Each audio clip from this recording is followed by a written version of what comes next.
Eric, welcome back to This Is Horror. Thank you so much for having me. I really appreciate it. I'm so excited to be here and to chat with you. I feel like we always have a really good conversation whenever we get together. Oh, yeah, I always love chatting with you. I always like reading your challenging and thought provoking stories. And speaking of which, very recently you won the short story collection for This Skin Was Once Mine and Other Disturbances. So, congratulations. Thank you so much. I was very honored and very surprised that I won considering the amazing talent in that category. It was really such an honor to win that award. So I cannot thank you enough for and the voters, the people who voted. Like that means a lot. Yeah, I think it's a richly deserved award for yourself. And I think actually, you speak about the competition. I think maybe last year was the most stacked short story collection Mhm. year that we have had in a long time. I don't know if it's been that good, all the time that I've been running this as horror for over a decade now. So I wonder if we're in a kind of short story golden age right now. I hope so. I mean, I love short stories and I've always felt more comfortable in like the shorter form, like the novella format, but especially short stories. That's really where I like began my writing journey. Um so for me like short fiction is just like my home and I love reading short fiction. I especially love like the work of Mariana Enriquez, who was a one of the nominees from that category. I love like Kelly Link. I think she writes really fascinating short fiction. Paul Tremblay also writes like really amazing short fiction, and Laird Barron, John Langan. I mean, the list goes on and on. I really feel like we're like what you said, like we really are in like a renaissance of short horror fiction where it's like really sophisticated and really elevated, even though like I kind of don't like using that word elevated with horror just because it just implies like things that I just don't love. But yeah, I feel like horror is just in a general sense, not maybe not even just short fiction, but horror fiction on the whole is really in a tremendous place right now, where it's so rich and so it's just thriving. I mean, there's so many authors writing compelling, interesting stories and novels and novellas. Like, it's just incredible. Yeah, and you speak about how, you love writing short stories, and, that's kind of how you got your start. Certainly things have gotten worse is a shorter book and is more in that category. But then if we fast forward to today, and one of the things that we're here to talk about is the Burnt Sparrow trilogy, and we are always tender with our dead. So, what has it been like to shift from predominantly short story writing to then writing a trilogy? And was this always conceived as a trilogy, or did it initially start as a standalone, and then you realize actually there's another two books in this? Yeah, I mean, when I first set out to write what became this trilogy, I was kind of like, in the early on planning stages, I was looking at what I was outlining and how I wanted to convey the story, how I wanted to like accentuate certain character arcs. And the more I looked at the design of the narrative, like what I wanted to tell, the story I wanted to tell, I realized that it wasn't going to be like a slim volume, like, a slim novel, like what I've kind of been known for. Like you mentioned, things have gotten worse since we last spoke. Of course, that viral hit novella is like 120 pages, but even my other novels that I've released since then, like Everything the Darkness Eats and At Dark I Become Loathsome. Both of those are very short novels, and a lot of people have told me that they read them in like one sitting, just the way they read my novellas and short fiction collections. So, approaching this piece of what became Burnt Sparrow, the Burnt Sparrow trilogy, I kind of realized like, oh, this story is so grand and so colossal in scope. Like, I really can't tell it in like 200, 300 pages. And the more I thought about it, the more I was like, oh, it really is giving like Michael McDowell Blackwater vibes. Just for those of the listeners who maybe aren't familiar with Michael McDowell's Blackwater, it's this like epic. Just it was released as like installments in the 1980s when it was originally published, but it's this epic saga of a family in the South, and very just very ornately written, beautifully written, um, but also like very disturbing elements from there, from that novel, from that like series of books is just so grotesque. Um, and I thought, when I approached Titan with the formal proposal of what was Burnt Sparrow, uh, we kind of went back and forth, and we decided, okay, we're going to release this as three separate books, as like a trilogy, because the way it was kind of structured, it kind of already it kind of leaned into that narrative format of like, here's part one, here's part two, here's part three. So I kind of, in a way, like wanted to kind of mimic Michael McDowell's release pattern with how he released Blackwater back in the 80s. Um, he released the first book, and then the second, but they released them, from what I understand, from the research I've done on the publication history of those books, they released them pretty quickly, one after the other. And with the way publishing is now, the landscape is just different. The market is just a little bit more saturated, I think, than it was back in like the 1980s. Um, Although maybe not entirely, because the 1980s were, a huge boom for horror, and probably one of the best decades of the genre. And I feel like we're in like the 2020s are like the new 1980s in a lot of ways. Like, I feel like we're in that just amazing golden age of horror fiction. But regardless, the we decided to release the books, once every year, every September, as kind of like an autumnal treat.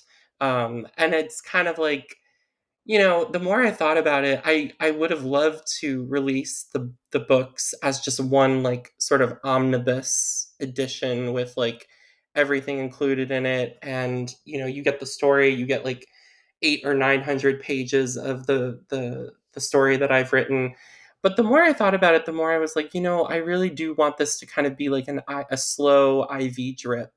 Like, I want this to be like something that you savor, because like the writing, at least from my standpoint, like what I hope it is, the writing I hope is very like baroque and very lush and very decadent. So it's not something that you like can just binge all at once.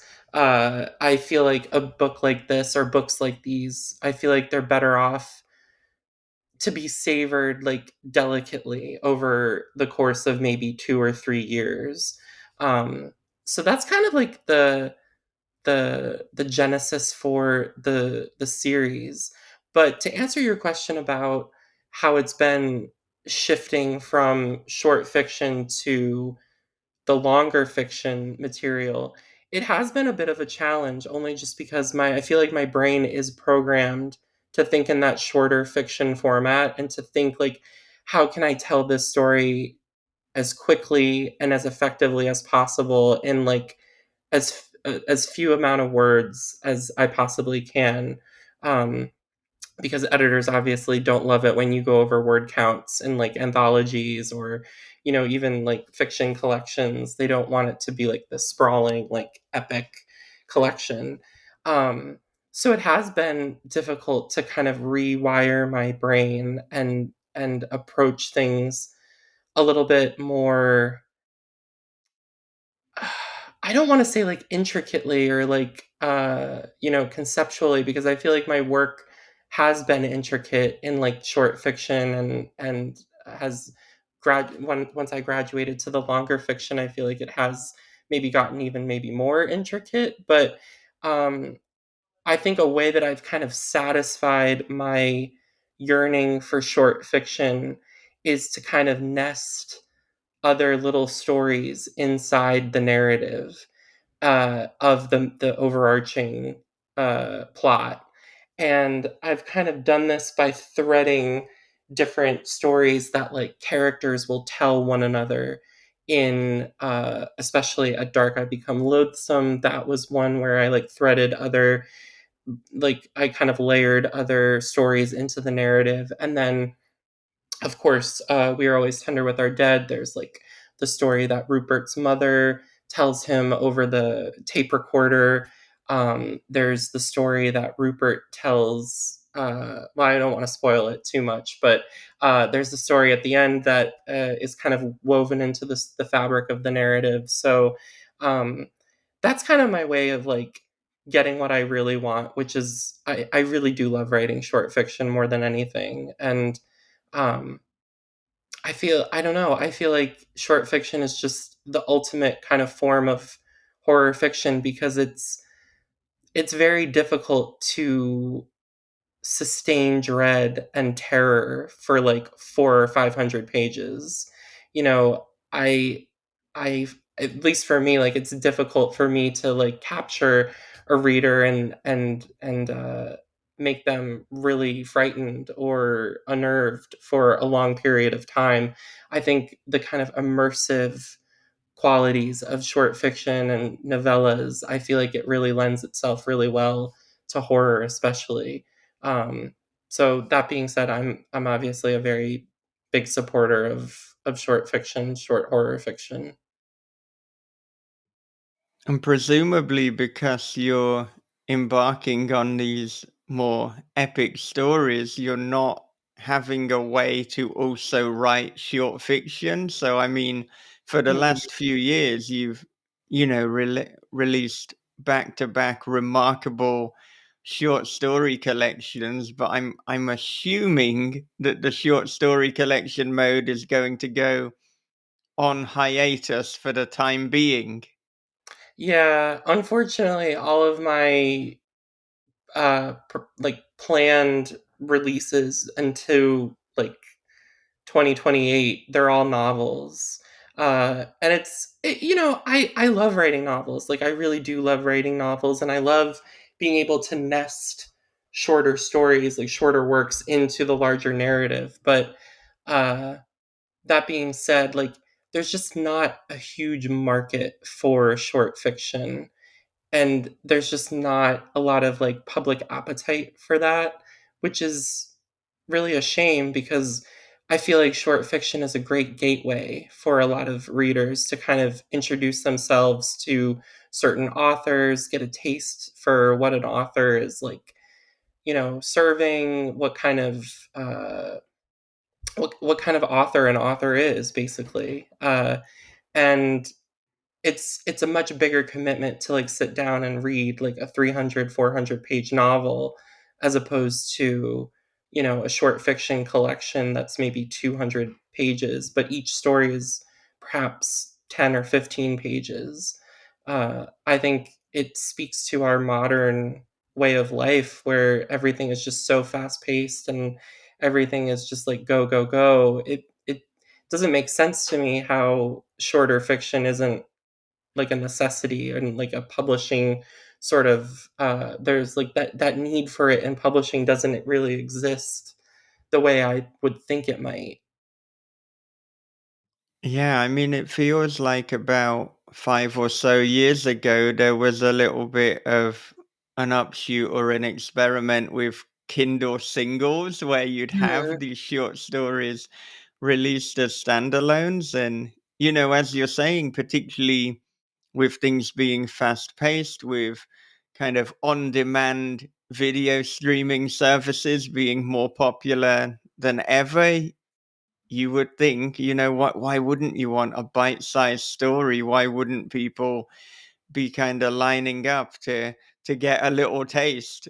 But it's actually not happening at the moment. And like you Yeah, and say, I really thought it was going to for a while. Like I felt like there were so many novellas, especially in horror, being released that were like so provocative and so daring, and I don't know, it didn't really translate. The big publishers still really only want novels. there was an app a few years ago. I'm blanking on the name, but I know that people like Max Booth and Paul Tremblay had stories on it, and it was I don't even know if you know what app I'm referring to, but you could kind of subscribe, and it was almost like a Netflix of short stories. It unfortunately went under, but I could imagine that if it were to take off, this would be the way to do it, to have this app service where you search for your different writers, and then you probably pay a set fee, much like Netflix or Amazon, to get that per month. But it's obviously difficult to set up because you've got to get enough writers on board. You've got to get, from a commercial point of view, you need to get high profile authors on board too. And, that's the way that you're potentially going to attract people. But yeah, I'll have to look up what this app was, because it was so good. But and it paid right as well. It was a well-paying market. But It wasn't because there were like these Amazon shorts that they did, and like they did that, I think this year. They did a couple like Amazon exclusive short stories, and like Grady Hendrix was one of them, Joe Hill was one of them. I think like Paul Tremblay has been one of the selected authors in the past. Um, but I don't know, maybe is that what you're referring to, or maybe it's something so else? it wasn't that. Like, I'm familiar with the Amazon shorts that you're talking about, because this wasn't Amazon. This was a smaller company that did this. But yeah, they are doing the Amazon shorts, but we're only getting like what, 5 to 8 a year. My appetite is for for more of them, I but know, I know. I guess rather than fantasy booking a service that doesn't exist yet, let's go back to your books and your stories, which most certainly do exist. And I mean, you were talking about how you've almost satisfied this need for writing short stories by putting stories within the longer story. And that certainly came across. It reminded me at times of something a little bit like Haunted by Chuck Palahniuk, or the Mm, Canterbury Tales. And of yeah, course, you had what's almost became a trademark in your stories. You had elements of epistolary storytelling yes. as well. So I think you kind of satisfied that need for readers as well. And it almost added to the unnerving nature and how unsettling it was, because you didn't know where are you going to go next, or what fucked up little story or kind of this I was going to say interlude, but that almost suggests that it's separate. It was within, it all made sense. But yeah, just anticipating where things were going to go.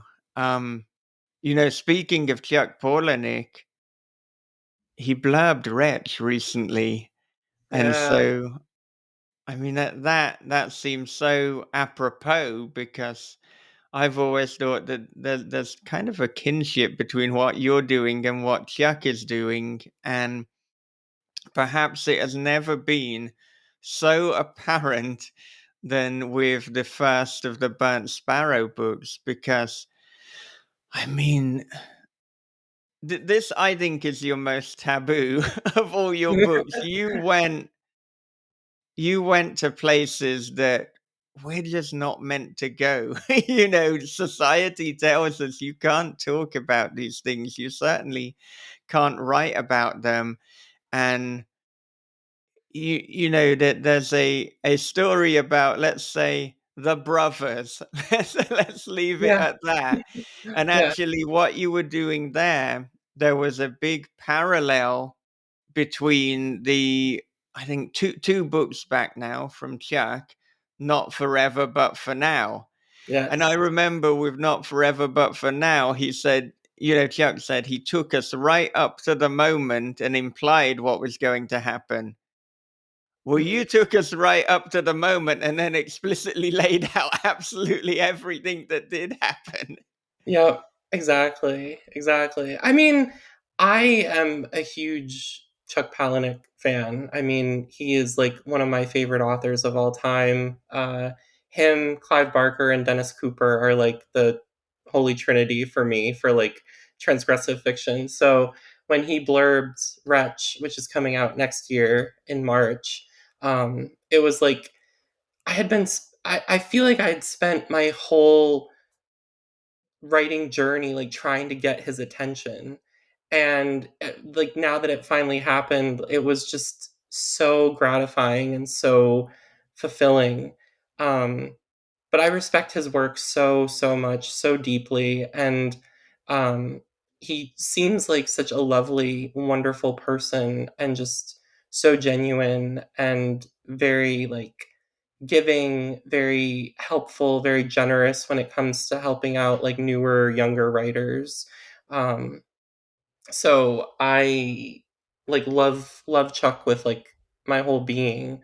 But that said, like, I was thinking a lot about his work in particular while writing this book, especially the sequence that you're referring to, because you know, so many of his books are really focusing on, like, the taboo and the emotional weight of these transgressions and how they affect characters and how they shape identity. And I really wanted this book to kind of explore those things as well. So I thought a lot about Chuck while writing this book. I thought a lot about Dennis Cooper, of course. I thought a lot about Poppy Z. Bright, or Billy Martin, as he's known now. Um, I am such a student of transgressive fiction, and it's my true love, and I feel really honored to be able to contribute anything to this subgenre. I think it's not for everybody. I definitely acknowledge that. It's certainly not for everybody. It's not for those who maybe are a little bit squeamish, or those who are just not looking to be really challenged by their fiction. And but for those who that it's for, it really is for them. And I feel like it's such a it's such a difficult process to find the people that the book is for. It's almost like dating. You have to, like, kind of weed through so many different variables and possibilities before you find, like, the right one, like the one that's meant to read this book, that one that, like, actually cares about what you're trying to say and, like, the story you're trying to tell. Um so I don't know, it's difficult. It's not easy to write this sort of material and then, have people have opinions about it, and kind of, like, critique it and grade it with, like, this weird morality checklist. Um, but in a way, those reviewers and those critics and readers, like, they do actually help the book find the right people, which is really special, I think, in a lot of ways. And I know Chuck, I feel like his books kind of push the same buttons that mine do. And I feel like his reviews are pretty similar to the reviews that I get. So I feel like there is like a kinship there. I feel like there is like a level of, you know, I see like a lot of my fiction. I feel like it's talking to his fiction in a lot of ways. And um, I don't know. I think that's really rewarding for me as an author, just because I've spent like so much of my life reading his books and worshiping him. Yeah, I definitely think they're in conversation. And like I say, there's almost, you're providing an answer to what would Not Forever But For Now look like if Mhm. it was explicit rather than implicit, and Yeah. if it was a much shorter form story, because this is a story within a story. I mean, it does form part of the wider story, but this is a sequence. And yeah, you so expertly as well. There were times where you covered the events of an entire year in a few sentences, and it's like, wow, this is how you do it. Thank you. Yeah. I mean, I think that's just like me tapping into like my short fiction brain, where it's like you have to be kind of like you have to be very selective about what you write and how you convey certain things. And for that sequence in particular, I knew I wanted it to like hit certain beats at certain moments, uh, and have a certain kind of pacing. So I think that sequence was especially like rooted in my love of just writing fucked up short fiction. And I have to say as well, I mean, I've noticed it in your fiction before, but never has it been so apparent. This almost repeated chorus, repeated phrases and words. Like, obviously, it's called We Are Always Tender with Our Dead. The word tender and the concept of tending for or being tender is all within this novel. And Mhm. like that is again, that is something that Chuck does a lot. He's got these repeated choruses and these phrases. But I guess as well, the more fiction of yours that I read, the more I get to appreciate how this is fits into the bigger picture of your canon, because you were repeating Vile, you were repeating Wretch, and that there's something satisfying as a fan of your work to just see, your other novels being in conversation with one another, and you exploring these concepts again and again in a very satisfying way that then adds to the overall enjoyment. Although some people might think is the word enjoyment, the overall satisfaction and the artistry of the piece. Thank you. That means a lot. I mean, I think some people find the repetition like not as they're not as appreciative as you are with the repetition, but that's their problem. I love any sort of moment I can like be referential to something else, and especially like referential to my own work. But I'm also like referencing like a lot of work that I really appreciate from like just horror in the past, like Clive Barker, Philip Ridley, who I just am obsessed with his work. He's a very well known like British playwright and filmmaker and author. I love his work. I love Sarah Kane, who's was a playwright back in like the 90s.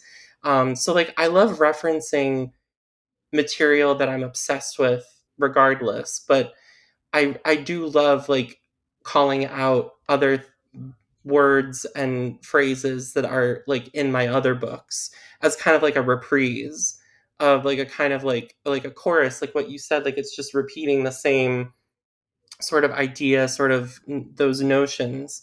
Um, I I I think it's. I mean, I keep doing it, so obviously I'm a fan of it. Um, but I try to do it. I try to do it sparingly so that it doesn't like aggravate too much those who like maybe aren't as big a fan of it as I am. But I think everything. I mean, we start out in this industry, this like insane industry that we're all in, the publishing industry or like the arts in general. We start out as being a fan.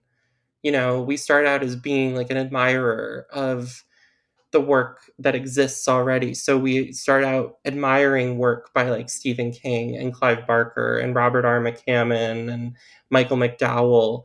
We admire these people and we want to create and sculpt and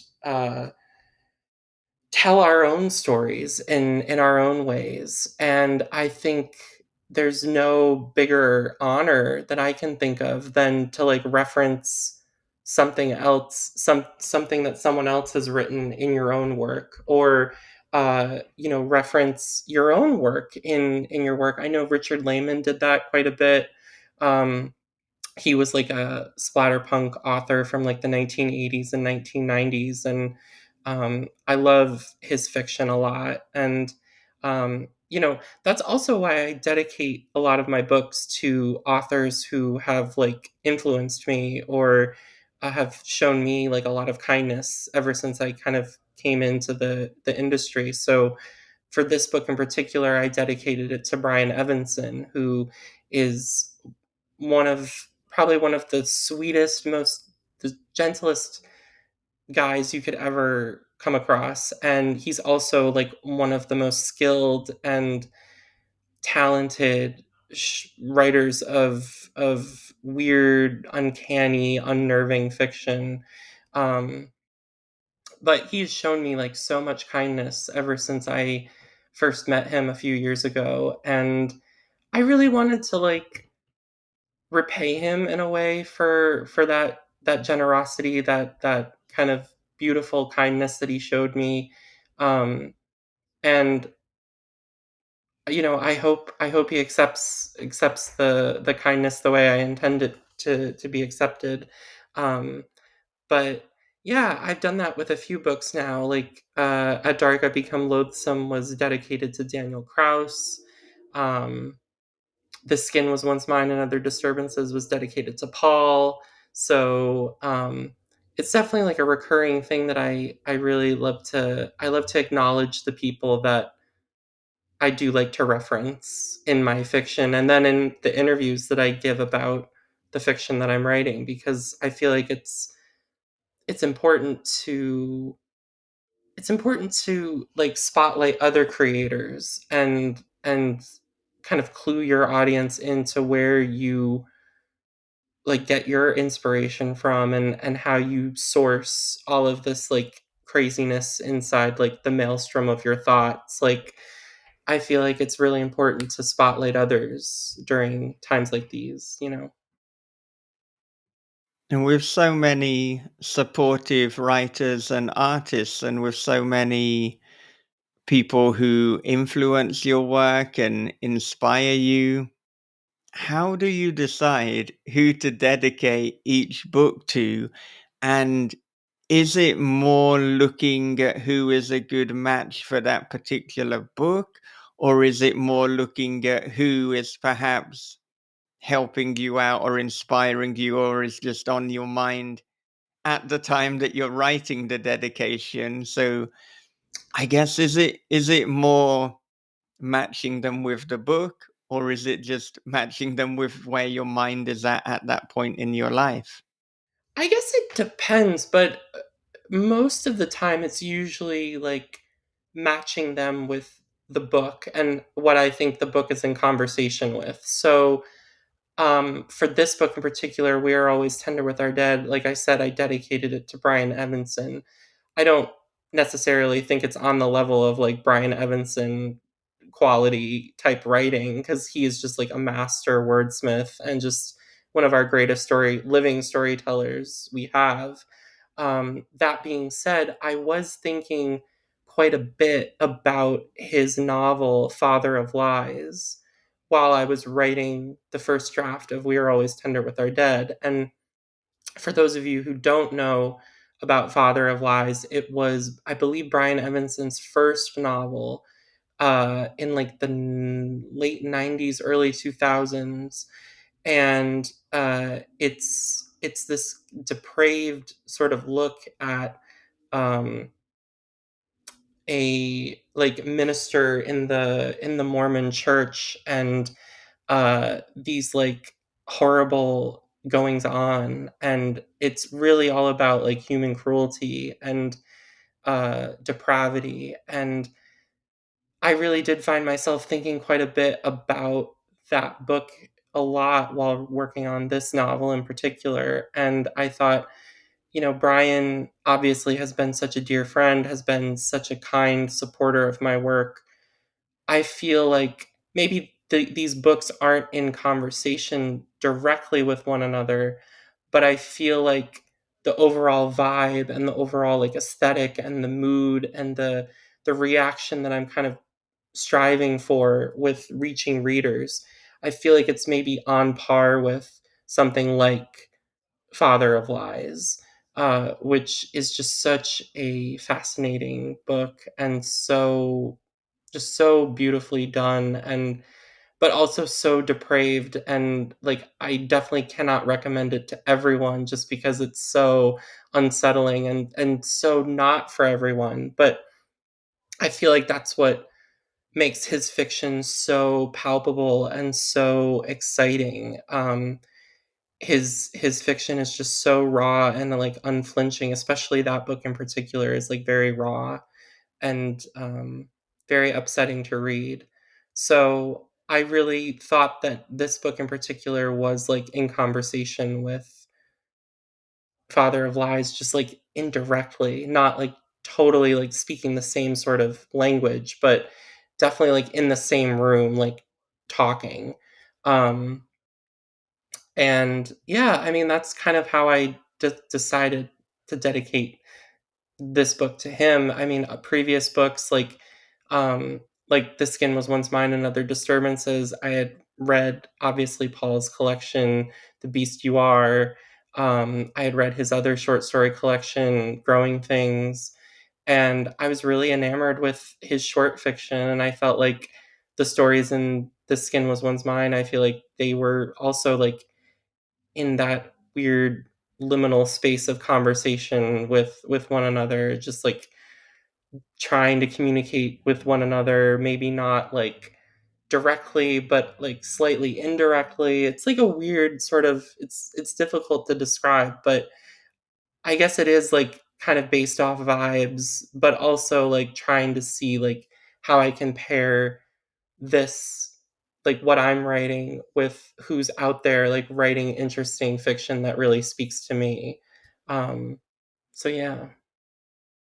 See, now what I really want to see is just have this resource where writers say, look, if you like this book by me, here's Mhm. another book that I think it's in conversation with, or here's another three books that I think it is in conversation with by other authors, because I think that would be just so fascinating. But I mean, of course, if people listen to enough interviews, they can glean that. But Mhm. I want, here's the one pager, here's the Yeah. easy resource that doesn't include sifting through hours of conversation. But I suppose as well, like, when you admire other writers so much, I can see how there's a reluctance to say, oh, this is like this, because you don't want to kind of appear arrogant and things like that. But Yeah. it would be so fascinating, and I think, I think it's important to spotlight yeah, yeah. other authors, like other creators, and you know, if you enjoy this book that I've written, I feel like you'd enjoy these other books that like really shaped my identity and shaped me as a reader and as a writer. So I think that's really important. And I think as well, when we respect and we enjoy an author, we want to know well, what did they like? Even if it's actually completely different. So I mean, the way that I discovered both Carlton Mellick and Sarah Langan, so completely different authors, was because Jack Ketchum recommended them both to me. Wow. Because I thought, if anything that Jack Ketchum likes, I want to read. Yeah. Um, and what completely different but accomplished and amazing authors Carlton Mellick and Sarah Langan. Oh, totally. I thought a lot about Jack Ketchum while writing this book too, surprisingly enough. Like you brought him up, but like especially his books like Off Season and The Girl Next Door. I mean, these are all about like human cruelty, really. Um and especially The Girl Next Door. So I definitely thought a lot about his work and his writing and how he approached certain narratives, and he was definitely one to never shy away from debauchery and like viciousness and all those like unpleasant things that so many people are afraid to actually discuss. Um, so yeah, I thought a lot about him while working on this book too. Yeah, well, it's very clear, particularly due to a certain section or a certain thread of the story, to see why you would have thought of Jack Ketchum and especially The Girl Next Door. Now, something that you said earlier was when you proposed it to Titan, that you came in with this 900 pager, and then it's like, okay, we're going to split it into three books. So I want to know, when you and your agent pitched it, did you suggest, look, this can be released as one or it can be released as three? Or did Titan say, hang on a minute, we need to actually, divvy this up into different parts? And then, knowing that it would be three books instead of one book, did that change how you had to approach, or did you then have to rewrite it so that they made more sense as, I mean, not necessarily even standalones, but just as complete stories? This is the end of a book. This would be a satisfying way to end. Because I think, yeah, if you've got part two in a book compared to the book literally ending and another book is coming out, it may affect how that first part ends. Yeah, no, definitely. The way I outlined the novel, the series rather, I had broken it up into three parts immediately, like from the get. So there was like that structure kind of already in place when I sent it to Titan. And it was kind of like a mutual decision, like, okay, we're going to do this as like an official trilogy. It's going to be like three separate books. But there was at one point when I was like really kind of lobbying for like one edition where it's like just one book, one like door stopper of a book. Um, but we kind of all like collectively at the end we agreed like okay, it probably makes much more sense to divvy them up into three separate sections. Um, that being said, the editing process for this kind of a book series like this has been really fascinating because it's so much more complex and it's so much more dense than I'm used to with like short fiction. So it's like keeping track of all these separate threads that I'm laying the groundwork for in like book one, and then carrying that over into book two. And then I actually just turned in my developmental edits for the second book earlier today. So I'm really happy about that. But there were elements in book two that I completely like altered from the initial outline.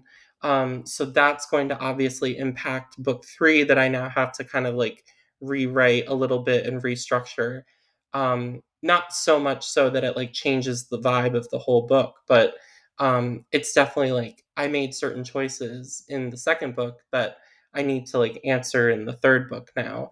and certain edits were made that if I don't acknowledge them in the third book, readers will obviously be really let down.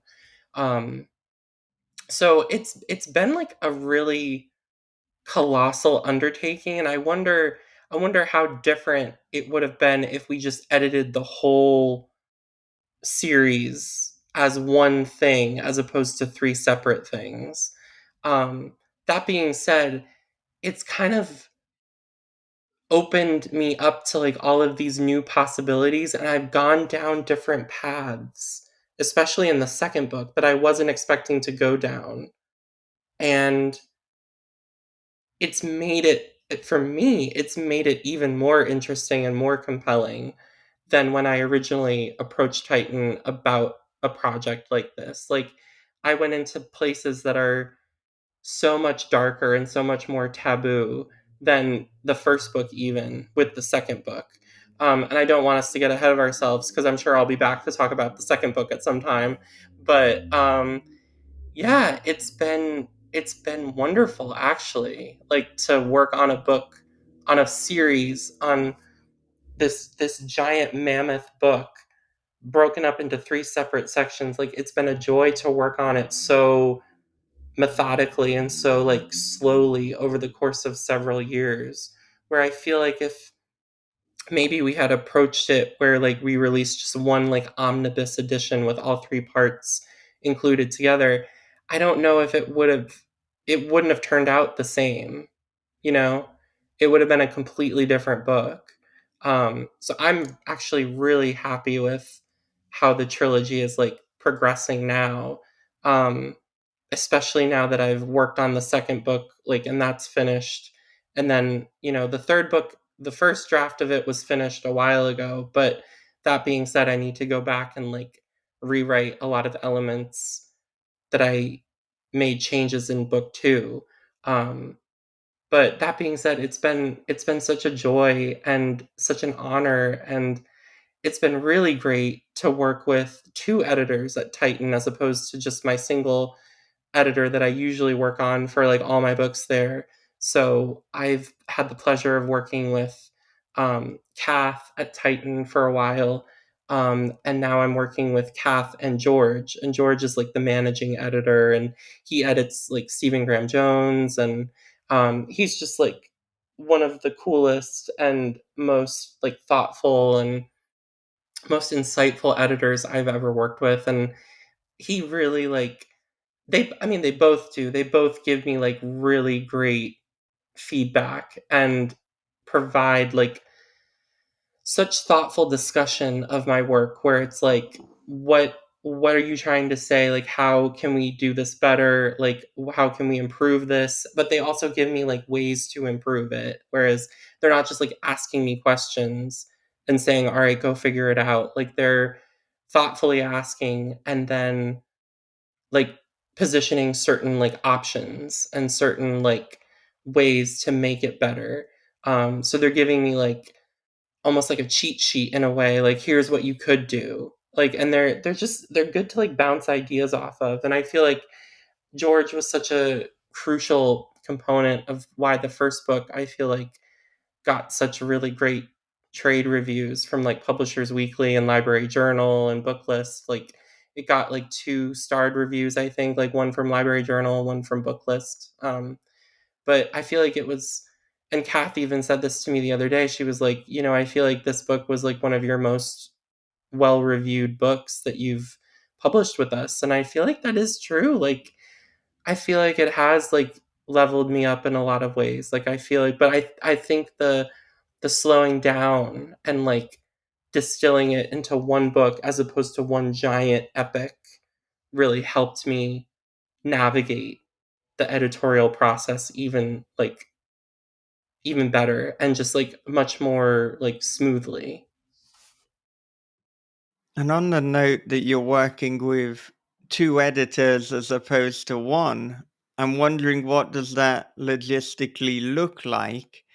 Are they both looking at it, giving their notes, and then giving it to you? Or do you get a kind of calf pass and then a George pass? Like, this sounds brilliant and also potentially chaotic, because then what's happening if George and Kath have a slightly different note? Are you getting a document back and there's a few pages of an argument and you're like, what's going on here? No, it's been so seamless. Like there's never they always provide like really cogent, coherent notes together, and they work really well together. Um, there has not been one issue with like George giving a note and then Kath like contradicting it and giving a different note. Like they they read the book, discuss together, compile their notes together, and then send me one document of what they want fixed. And that's kind of how they operate, and it's been like so flawless and how it's been like designed. I feel like this book series in particular, they've really put a lot of like effort and goodwill into it, and I hope more people read it. That's what I really would love. Like I would love more readers to discover Burnt Sparrow. I think, it's a lot to ask people to read two books from the same author in 1 year. So I had A Dark I Become Loathsome come out earlier this year in January, and now Burnt Sparrow book one is out.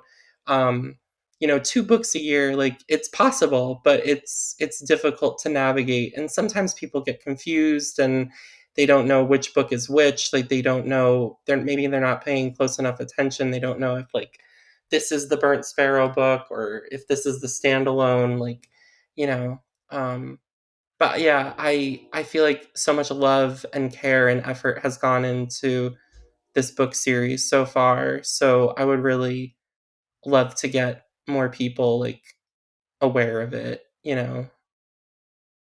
Yeah, I understand the point about, perhaps the reluctance to read two books per year by the same author. But I mean, the good thing is, I mean, that they're almost, whilst there are thematic similarities, they're almost polar opposites in terms of delivery and mode and what they are. I mean, at dark, I become loathsome is almost a short story.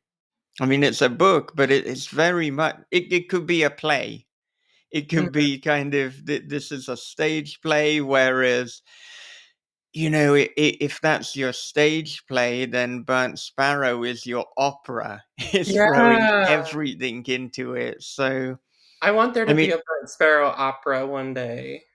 that would be amazing and come with so many explicit content warnings, but I would be so, I want to watch it at so the up Met for that. one day. I want to see Yeah. it performed at the Met.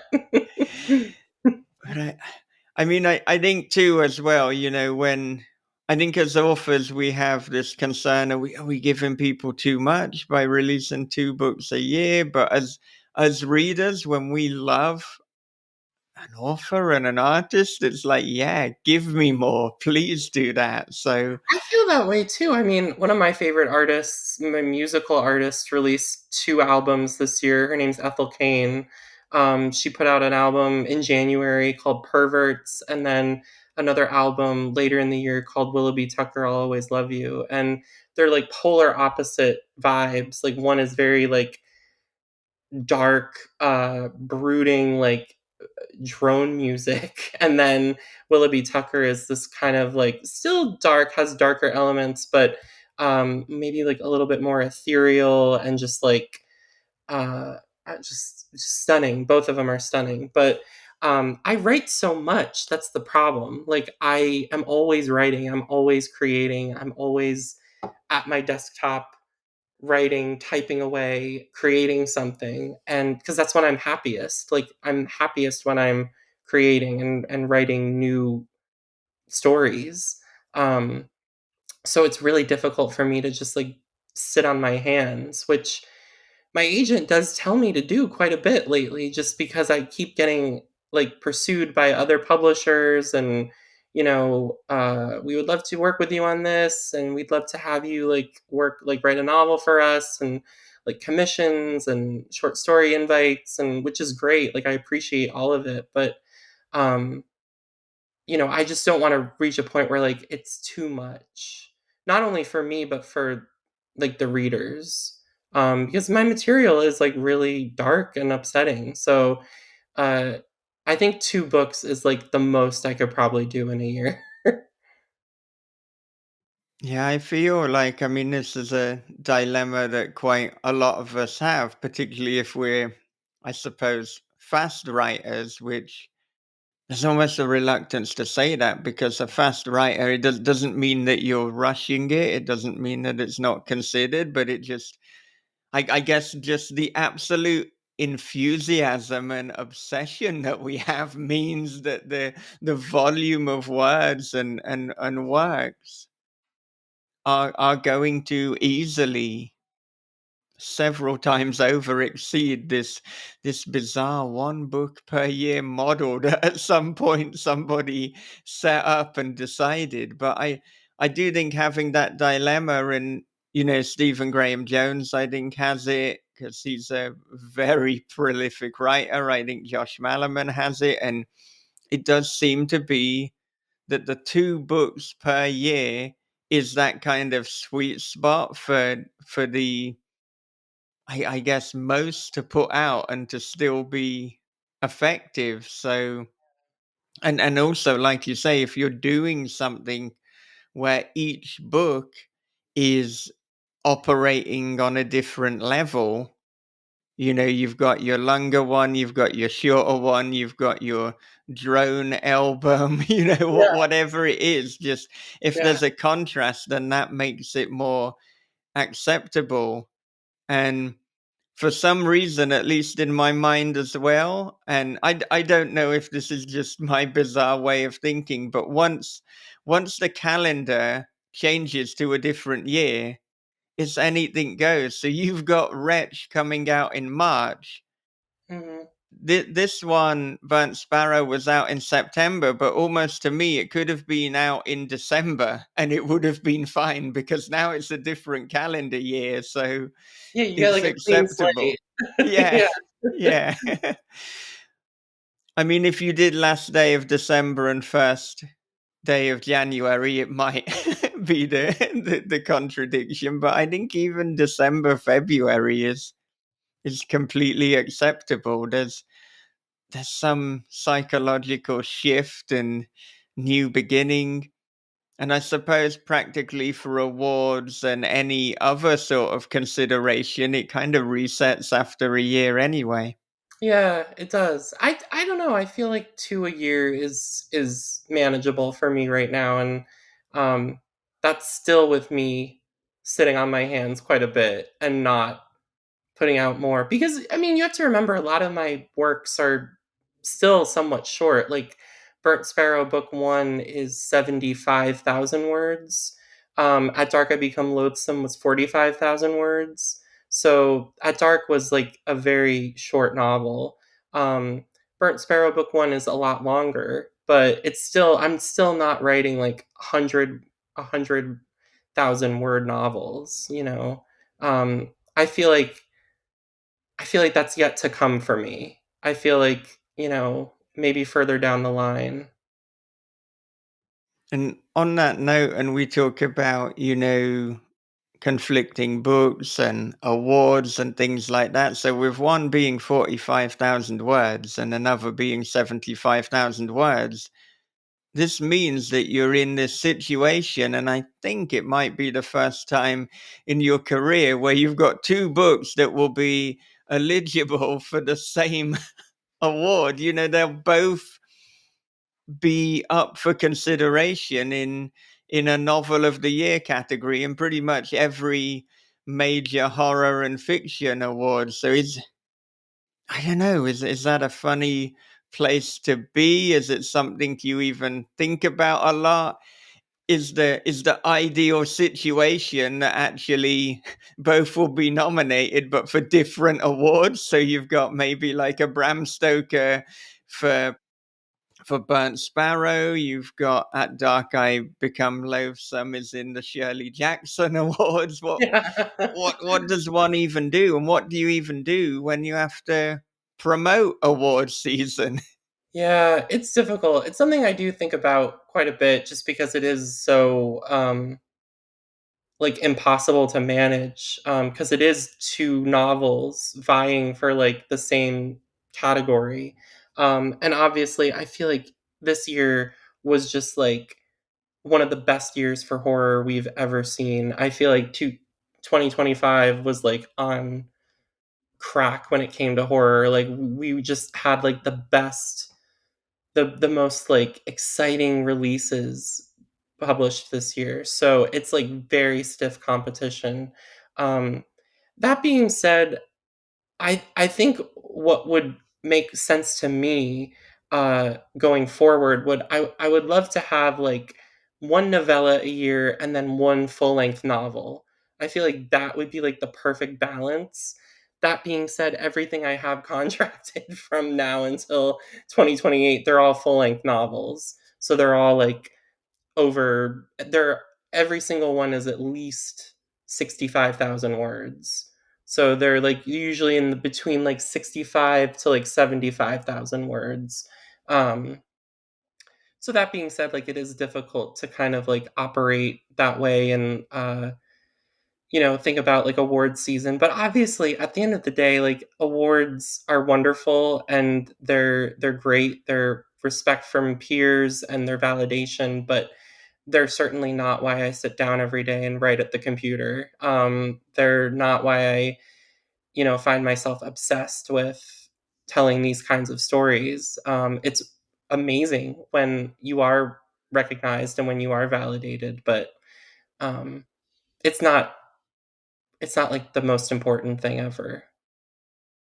Right, yeah, I think sometimes we can, if we're not careful, concentrate on the wrong things. We can look at so-called metrics, we can look at sales, we can look at reviews, we can aspire to have reviews in certain publications such as the New York Times, but or to get these awards, but for contentment or some type of fulfillment, because I don't want to use the word happiness because it's so fucking fleeting anyway, and perhaps illusory, but I I think that we need to really recapture that childhood joy or that reason that we started telling stories to begin with. Why did we first sit down at the keyboard or at the notepad? Why did we start telling stories? What was it that lit us up? And that's Yeah. got to be what keeps us going, really. That's what keeps me going. I mean, it's that like what you said, that childlike joy and fascination with like the dark and the macabre and like telling these stories and just like my obsession with it.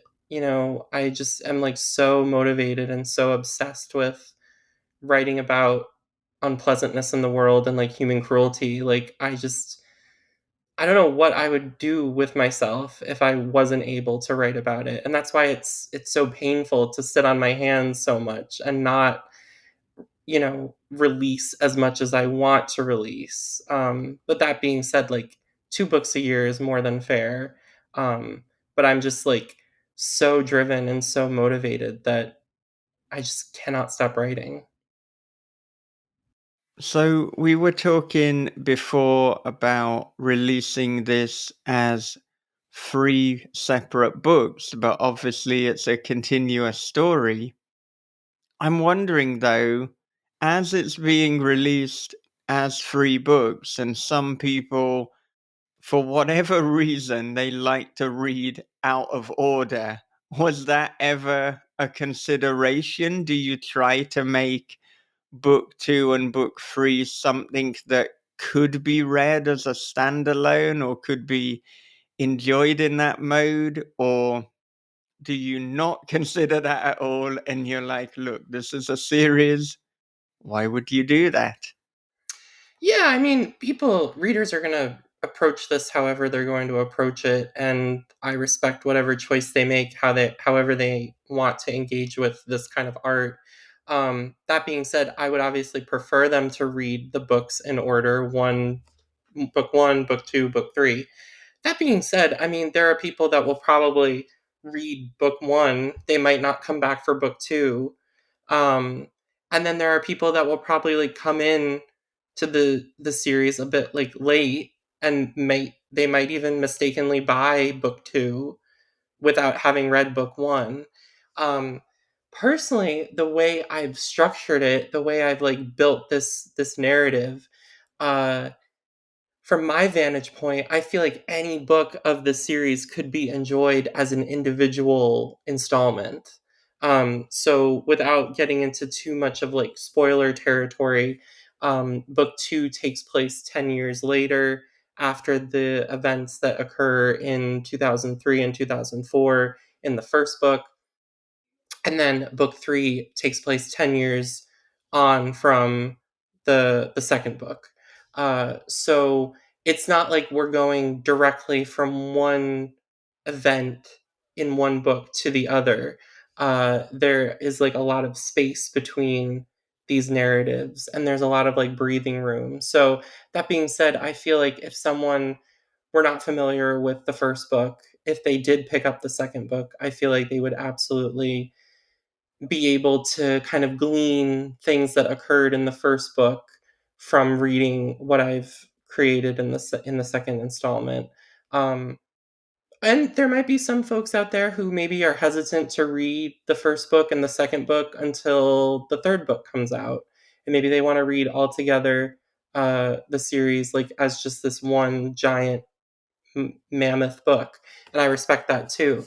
Um, I'm really excited, just like switching topics a little bit, like just because I'm really excited. I saw the cover art for book two the other day, and it looks so stunning, and it really captures the vibe of the second book, obviously, so well, and really kind of leans into that like almost Edward Gorey type like aesthetic that the first book cover had, and just plays with like similar like shapes and patterns and colors, and it's just really striking. So um I'm really excited about that. I'm excited for the whole series to be out so that all of the covers and all of like everything just looks so cohesive.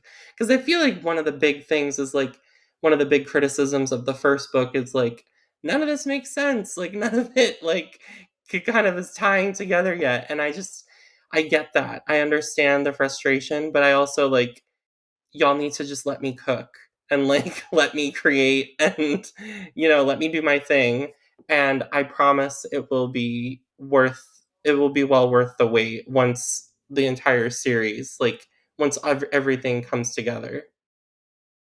So I wonder, in fact, with you saying that, for some people it's not quite making sense or they're feeling frustration. Was that another motivator or at least another bonus in including nested stories within the story? Yeah, I mean, absolutely. I really wanted this book to like bewilder people. I wanted it to be perplexing and maybe even like a little off-putting. I mean, because I'm discussing really unpleasant, unsavory sort of subjects. So I wanted it to be all of those things. I wanted it to be something that like maybe you recoil a little bit when you first encounter it. Maybe you kind of wince when you think about like picking it back up. um, that being said, the stories that are nested inside the main narrative, some of them do come back in later installments, and there's a reason that they're in there. I mean, especially the one that Rupert's mother tells him over the tape recorder. I mean, that story is kind of like the heart and soul of the whole series, if I'm being perfectly honest, without getting into too spoilery territory. The whole book is really about thresholds and how life is like a series of thresholds where once you cross over once you cross the line, and do something, step over into this other, plane of whatever existence, whatever you want to call it. um, there's no going back. There's no going back from some of the things that people do in this town and these books. um, so the book is really about like limits, and what are your limits, what are you capable of doing, what is in your heart to motivate you, what's a threshold that maybe you wouldn't cross but maybe you would if you were in like certain circumstances. I really wanted to like hammer home the notion of like thresholds and how fundamental they are to like humanity. And especially like transgressive fiction, I feel like transgressive fiction is really about crossing thresholds and um going beyond the limits of what is like acceptable. But in a weird way, when we go beyond those limits and when we like take readers along with us for the journey, in some way, in some like perverted way, we kind of like mutate the line of like respectability of how we perceive certain things. Like Samuel R. Delany said that about transgressive fiction, especially like it moves the line of respectability. Um, he wrote a really controversial book called Hog many, many years ago. And he argued that transgressive fiction kind of like puts people, moves the needle when it comes to like what is acceptable, what is permissible in like printed fiction.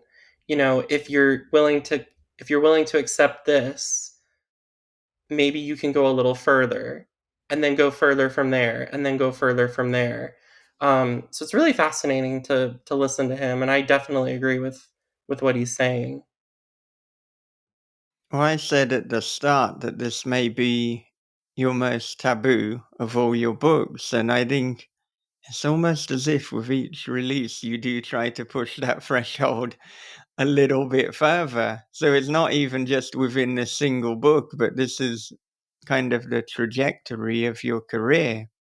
Now, Titan Books are not known for releasing this type of fiction. I mean, they release phenomenal fiction. They always release very good and thoughtful stories, but in terms of transgressive fiction that pushes taboo, that smashes through boundaries, I mean, we mentioned The Brothers. We've got themes of imprisonment. We've got A Christmas Day Massacre. Forbidden love is peppered throughout not only this book, but the vast majority of what it is you do. Mm. Was there any pushback? I mean, it almost seems crazy for an editor to push back against a transgressive author being transgressive, but at the same time, you're pushing pretty hard against these limits. So, I mean, were there any things where the editors were like, "This is too much. We need to tone it down"? As I'm Yeah. saying that, I'm reminded of in the acknowledgements you mentioned a couple of authors. If I'm getting it right, I think it might have been Rachel Harrison and Clay McLeod Chapman who Yes. actually encouraged you to go further. So I want to talk about everything within that area, the areas of knowing when to go further, when to perhaps rein it in, how the editors felt, how Clay and Rachel felt, and how you felt. Yeah, absolutely. I mean, the editing process for the first book in the trilogy was um seamless, but in a way it was a little bit fraught because there were elements that were pushing those boundaries and breaking taboos and pushing past certain thresholds. So there's scene in particular in the book that my editor, um, or both of my editors rather, because Kath and George were working on the first book together, they really were quite hesitant about one scene in particular, and I don't want to spoil it for anyone, but it's probably the scene you can imagine involving the bathtub. And they were really hesitant about that scene, and they really wanted to make it more like implied as opposed to so explicit. That being said, I read their notes and I thought about it for a little while, and it's so funny you brought up Jack Ketchum earlier because I referenced Jack Ketchum's work in my letter to them when I responded about how I wanted to keep the scene as is, and I wanted this graphic brutality on full display because of books that inspired me, like Off Season, like The Girl Next Door. Um, and it's so funny because a very prominent YouTube reviewer that I really appreciate and love watching his material thought that the book, Burnt Sparrow, book one, reminded him so much of The Girl Next Door and The Lottery by Shirley Jackson. He was like, it's like a combo of both of those stories. Um, but that being said, I approached my editor. I said, I really want to keep the brutality, the carnage, the unpleasantness on full display, and I kind of laid out my case and how I wanted to approach it, and there were things that I did pull away from a little bit, like, some things that I did accentuate. I don't want to get into too spoiler territory, but there were certain compromises that I made that in that scene that are now in the final book that I felt comfortable making those compromises as long as I could keep like the emphasis and the heart and soul of why I wanted that scene to remain in there. And it's such an important scene in the book of what Rupert witnesses happening in his own home. Uh, so it was difficult to convince them at first, but once I kind of laid out my argument and articulated my thoughts eloquently as I could, they agreed that it was the best thing to keep the scene in and to maybe take out like a few words here and there, a few sentences, but um yeah, the editing process was relatively easy despite that one little blip. But it really was like Rachel and Clay who read early drafts of the book and really encouraged me to be like more unhinged and kind of lean into my strengths as a writer, which is writing about human cruelty and human barbarity. Um, and I think that's what's really important is to like have people in your corner that are not necessarily yes men. Like I don't consider Rachel and Clay to be like yes men, but they know what my strengths are as a writer. They know what brings me joy when I'm creating like a story. Um, and they want to see me flourish and they want to see me thrive. So it was such a special honor to have them read early copies of the book and give me their honest feedback, and it was helpful having that sort of feedback go into my editor and say, well, this is what Rachel and Clay thought of this scene. It's funny because there were elements in the second book that I submitted, like a draft. I submitted a draft a while ago, and well, obviously we don't have to talk too in depth about this because I'm sure, like I said, I'll be back for the second book. But there were elements in the second book that were just like too graphic and too obscene to be published, and I definitely had to like scale back and rethink how I wanted to present the story. Um, so I find myself kind of going into like a certain direction as I keep moving forward in the trilogy and in this series of books. I find myself going to like darker and more unpleasant places. And I find Kath and George kind of pulling me out of that, not in a bad way, but in a way of like, once you have a character commit a certain act and do a certain thing, you lose all sympathy for them. And I don't necessarily need my characters to be sympathetic. So maybe sympathy isn't the right word, but you lose like all interest in reading about this character if they commit something so egregious. Um, so that's really what I care about when I'm writing fiction. Like I want the character to be compelling. I don't care if he or she is likable. I don't really care about whether or not like a reader likes a character because most people are just like insufferable anyway. So I feel like characters, you know, a flawed character is more compelling and more interesting to me than someone who has everything and has their whole life together and is like a decent upstanding person. I'm much more interested in like flawed, maybe even like a little problematic characters. I mean, I grew up reading theater plays written by like Tennessee Williams and Edward Albee. I mean, these are like very, very flawed characters. I mean, Blanche in A Streetcar Named Desire is, for all intents and purposes, a pedophile. Um, she's not a good moral, doesn't really have a good moral center in her. And that play is like so beloved and so respected and cherished.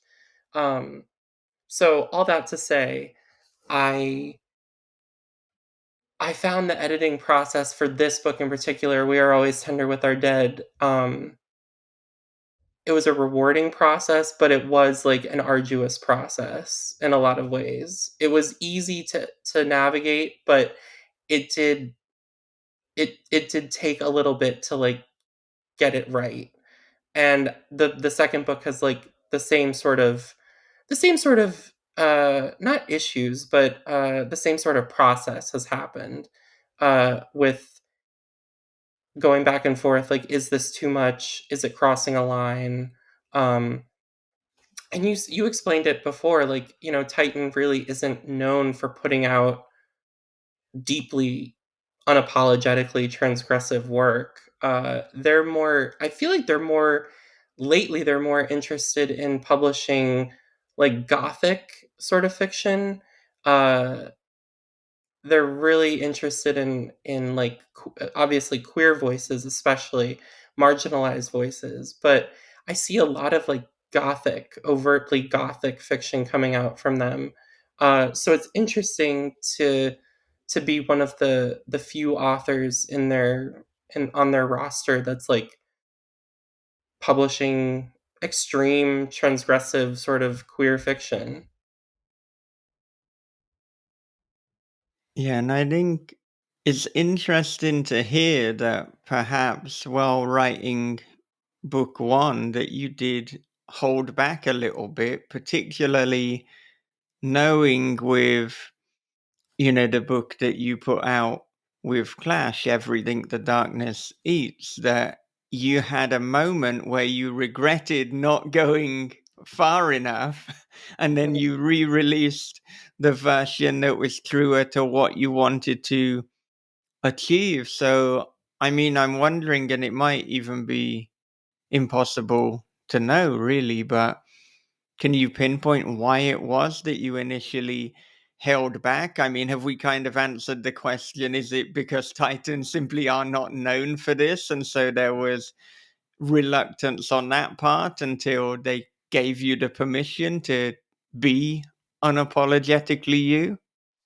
I think because it was the first book in what would be a series, I found myself second guessing myself quite a bit, and I didn't want to go right out of the gate with all of this like depravity and brutality and everything so explicit, and then I didn't want to like start at like 11 and have nowhere to go from there. Even though like a lot of the material I cover in this book, like you've said, like it's very taboo and it's very much uh like some of the most like unpleasant material I've written about in my career so far. Um, that being said, like I didn't want to start at like 100 and have nowhere to like progress to. Um, so I did find myself like easing back and not going as full throttle as maybe I wanted to initially. And I think that served me well a little bit with this first book because I probably, knowing me, I probably could have gone like even further. And that says a lot because I feel like the book does go to some very unsavory places and just really awful places. Um, but that leads me to like the second book, which went completely off the rails with just like the level of like depravity and horribleness that I was writing about, to the point where it was like the editors coming to me and saying like we really need to like rein this in because people are going to lose all interest in this series if you have a character doing one of like doing these acts to another character. um and it becomes like an interesting dance like between editor and author, and what is a line that you can cross, what can't you cross. um I don't know, I think I do second guess myself quite a bit when it comes to like putting out this sort of transgressive material, because in a lot of ways like I started my writing career in the indie space where we're not thinking much about like Barnes and Noble and Waterstones. Are they going to stock this book? But now I'm thinking about like the bigger corporations, and I'm thinking about like Penguin Random House, them distributing the book. I'm thinking about with Wretch, Simon and Schuster distributing the book. And I don't want to say that it's stifled my creativity when it comes to like writing disturbing, transgressive material, but it has made me be more reflective, and had it's made me be more thoughtful about what I write about, how I convey certain ideas, certain things. And I ask myself like, is this necessary? Is this totally necessary for what I want to articulate in this scene, in this story? It's kind of it's made me slow down my writing process and really forced me to kind of ask myself, how do I want to convey this, and how do I want others to perceive the story that I'm trying to tell? And for those who really enjoy just the utter fearlessness and the extremity, I mean, throughout this conversation, you have been really previewing and psyching people up for book two because it's like, look, if you think book one is extreme, you ain't seen nothing yet. So Yeah. I'm very excited to see where you go, and then to, having had this conversation, to, as I'm reading, kind of guess where are the places where you initially went further and had to kind of rein it in. Yeah, that first draft of the second book was it'll never see the light of day just because it was so much. And I was thinking about it the other day. Like my editors were totally right. Like once you have a character commit a certain act, I mean, it's the most unforgivable act a person can do. Um, you, I mean, the listeners can probably imagine what I'm referencing, what I'm talking about, and there are many things to pick from, but it's one thing in particular that I was writing about. Um, you can't come back from that, and you can't expect a reader to really care or be interested in a certain character after they've committed something so just vile. um and it's a delicate balance between shocking, and then like it's a delicate balance between like challenging a reader and just like completely and utterly like obliterating them and like violating them in a weird way. It's definitely a it's difficult to write this kind of material and have it resonate with people, and but do so like in an effective way, but also like cater to the larger corporations that are like stocking the book in the bookstores. Like it's made me like restructure my whole thinking of how I approach my art, which I don't know. It's on one hand, like maybe it is a detriment, but on the other hand, like this is my livelihood now, and this is how I make a living. Um, so I definitely don't want people to think I'm like a sellout or anything, because I am writing like very raw and transgressive fiction. I think I am, at least. Um, but I think it's important. I think honestly, when I reflect on it, I do think it's important to have people in your corner that aren't just yesing you to death and aren't just saying like this is amazing, put it out, see how people react to it, shock people, challenge people, violate, your readers and with this kind of depraved material. I think it's important to have editors in your corner who do ask you to rein it in and to cut back on some of the more extravagantly grotesque um, elements in the story. I think maybe it makes you like a little bit more marketable. I think maybe that's my problem, is just I'm not writing like very marketable fiction, and it's a point when it's like there's friction between the idea of like art and like commerce, and putting out material that like you're expecting people to actually buy. I think the two can coexist, but it is like it's difficult to navigate that dichotomy. Yeah, I mean, this is a conversation that we've had before, and this is a topic that I think about an awful lot, art versus commerce. And, for me at the moment, because, the commerce on a mainstream level is not quite there yet. I think when you're not at that level in terms of like massive publishers, then you might as well just 100% commit to the art and to your authenticity, because I think that's probably how you initially find the audience. Mhm. Then, when you've got the big marketing forces, then you can look at, right, what's the balance to have both of these coexist, to be completely authentic but to almost market what should be the unmarketable.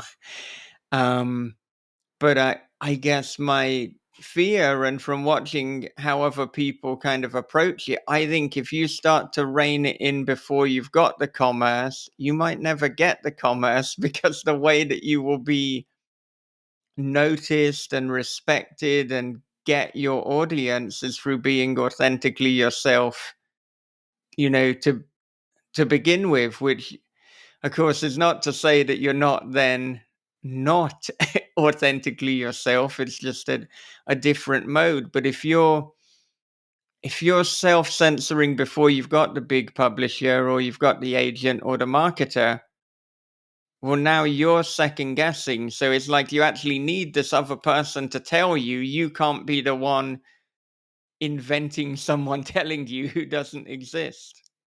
Right. Yeah. I mean, it's like I said, it's difficult to navigate that, but I think I don't know. I think it's important for authors to obviously be authentic, and because readers can tell when you're phoning something in or when you're not being completely you. Um, if you are in the indie space and you're not, with a big publisher, I feel like that's the perfect opportunity to really go hard and be totally who you are. And then once you get the bigger publisher, you're able to like refine it more. You're able to like distill your vision. You're able to edit, to hopefully self edit yourself, um, and reach a point where you're creating art, but you're also like shaking hands with that idea of like commerce, art and commerce existing together. And I shouldn't say it like I feel like I'm not creating authentic. I feel like this is coming across like I think I'm not being authentic to myself anymore, which I don't believe that at all. Like I think Burnt Sparrow book 1 is very much rooted in my soul, and it's the book that I wanted to write. I think what happens is so much of my short fiction was obviously very depraved and debauched. Uh, but when I started graduating to larger, like more lengthier works, the editing process became different because I was already such like a master of working on short fiction and short novellas. The editing, like working with editors, was so easy because there wasn't that much work to be done on the projects anyway. But now that I'm working on like 70,000 plus word novels, the editing, like there's more to edit, there's more to do, there's a much bigger conversation to be had. So I think it just, I don't know, it's I'm glad that I put this book out the way that I did, because honestly, I feel like the changes, the edits that I made, the everything I did to like make it the best book that I could, I feel like Kath and George did everything they could to really help me and to honor the vision. And same for book 2 and what eventually will be book 3. I'm sure the same will happen with book 3. Um, it just it's a process, like it's such a process, and once you have like a bigger publisher, it becomes, you have to consider other variables. It's not just you and like one person running like a micro press in wherever. uh it's you, and then you have like a whole marketing team, you have like publicity to think about, you have a sales department to think about, and there are just so many more variables at play. Um, so it's a much more collaborative process. It's not just me sitting in my room writing and then going on Ingram Spark and releasing the book as a self-published book, which is totally valid. I think, you know, self-publishing is so valid and so important, but it's just a different process than self-publishing. You don't have, you know, there's other things to consider when you're working with like a larger publisher. But that being said, you do get more support and more, you just get a different machine working on the book than you do with like a smaller indie press or even like self-publishing. When you're self-publishing or working with like a small press, it's like you're doing everything yourself pretty much. Um, so when a big publisher takes a risk on you and gives you an advance and wants to send you on tour and do events for you, like you really do have to collaborate with them and be somewhat agreeable to the changes they suggest. And as you know by now, I mean, at This Is Horror, we're very interested in writing process and story mechanics. So, I mean, I'm wondering, pre draft one, what did the planning process look like? And how much did you have mapped out before you started writing? And I mean, this is a unique situation because normally I'd be talking about, the specific book. But I know actually, you had 3 books. This was one volume and now it's been split into 3. So, how meticulously was this planned going in? And kind of linked to that, I mean, when you have the moments of depravity and transgression, for want of better phrasing, how much of that is planned out and how much is kind of intuitive in the moment creation?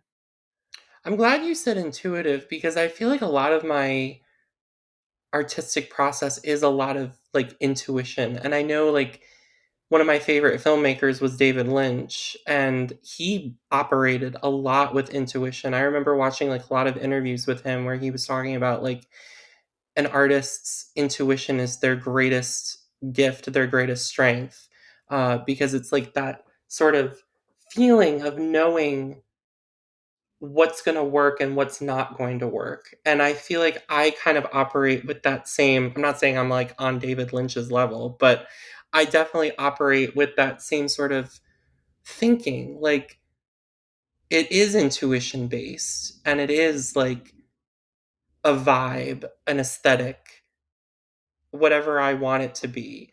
It's sitting down and like curating those moments and creating them and also honoring the way that they like come out of you, the way they like pour out of you. um I'm a very quick writer, and for me like books really do just like in a lot of ways when I'm cooking, when I'm really cooking well, like they pour out of me. A draft is pretty quick, like a first draft is pretty simple for me to like right, but then it comes back to, like, editing, and, like, revision, rewriting, like, with my editors, um, but so much of that first draft is intuition based, and it is, like, what's the vibe of this scene? What's going to work on the page? What is a reader going to, like, expect? What's going to surprise them? What's going to shock them? That's what's exciting to me as like a creator, as an artist, is creating and like curating those really palpable, rich moments. So starting the series, beginning with this first book, I had obviously everything mapped out. I had a full outline. I had a full like proposal that I sent to Titan that I still have somewhere like on my hard drive of my computer. But because of all of the kind of detours I took along the way, and especially the detours I took in book two and how things sort of threaded together. I mean, the proposal I sent, the outline I worked on is very different from what is going to be published. And I think it's important to have that outline. I think it's important to have that proposal in written form so like you have a compass, you know where you want to go, but you can go off trail and you can go off path if you want to, if you need to. And I needed to. Like I felt like I really desperately needed to just go off into like uncharted territory and see what I could find. And I could always come back to the path if I really wanted to, because I had that blueprint with me all along. But I feel like the outline like almost gives you the confidence, at least it gives me the confidence to be intuitive and to have those organic moments of like, well, what if I did this instead? What if I went down this path instead? Um, it just gives me more of those opportunities to like surprise myself, which is so important. I feel like, when you're writing something and it's just like very formulaic and it's just like you're going through the motions, it's just not exciting for you as an author, and it's definitely not going to be exciting for you as a for the reader.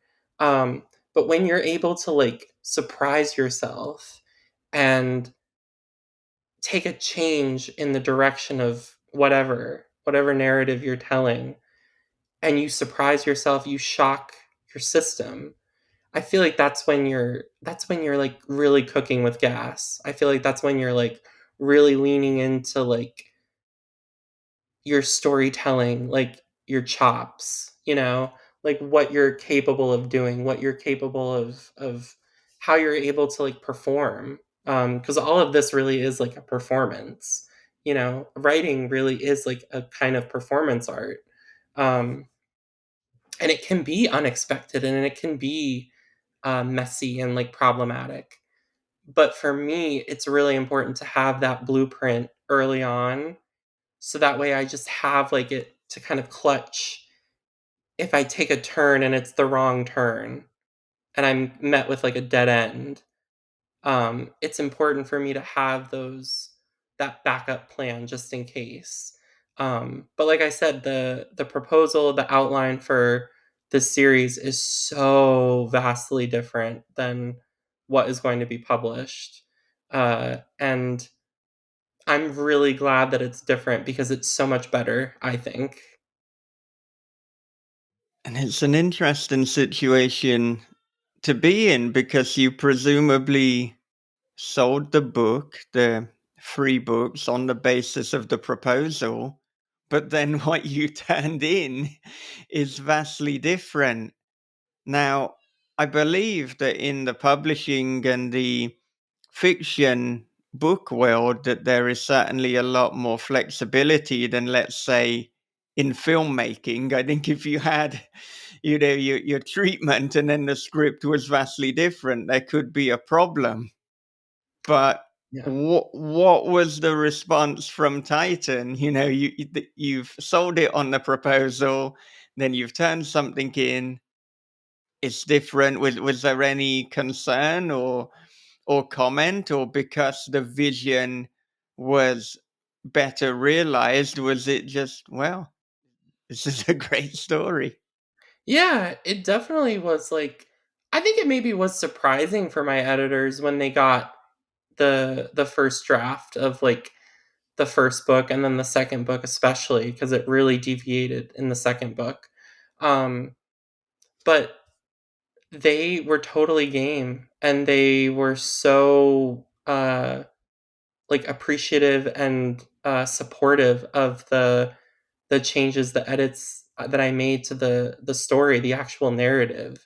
And I think that's what it comes down to is like if you're telling a compelling, dynamic narrative, you can kind of get away with really anything. And I think I've built like a level of trust and uh, you know, closeness with my editors at Titan that they really do trust me and they do think like, okay, Eric's like we know Eric is good for this. Like we know he's going to deliver something that's going to be like of quality. We know it's going to be interesting. It's definitely going to be like depraved and weird and messed up. Um so yeah, there was never any pushback on like, oh, this is so different than the outline. There was more pushback on like certain scenes and certain acts performed by certain characters and just like do we really need to go there? And also they made valid points where it's like if you start like I said before, if you start at like 11, you have nowhere else to go. It's just impossible for you to keep momentum building and building and building if you start at the utmost depraved thing you can think of. It's important to have the pressure building slowly. And I think I laid the groundwork for it. At least I hope I did in the first book of this trilogy. And I believe that you've said before that your boyfriend Ali reads these books. He reads all of your books. Firstly, is that right? Yes, he does. Okay, so I'm wondering, I mean, as your career has perhaps stretched into further and further depths of depravity, I mean, what kind of initial reaction are you getting from Ali? And I wondered, just purely as a curiosity and out of fun, which book or which story is Ali's favorite? Oh, that's a good question. I'm not sure what his favorite is. I honestly think he really liked We're Always Tender with Our Dead. The one that we're talking about. He really did like it. He really liked At Dark I Become Loathsome. He thought that was like very depressing though and very bleak, which it is. And so is We Were Always Tender with Our Dead. Um, he read Wretch recently and really loved that. Um, yeah, it's difficult for him because he's not really interested in horror, and uh, he finds a lot of like horror films that I watch that I make him watch. He finds them like sad in a lot of ways. Like he finds them um like people hurting one another. He gets really like emotional about that, and um it's not that he can't separate that it's fiction, it's just it affects him differently.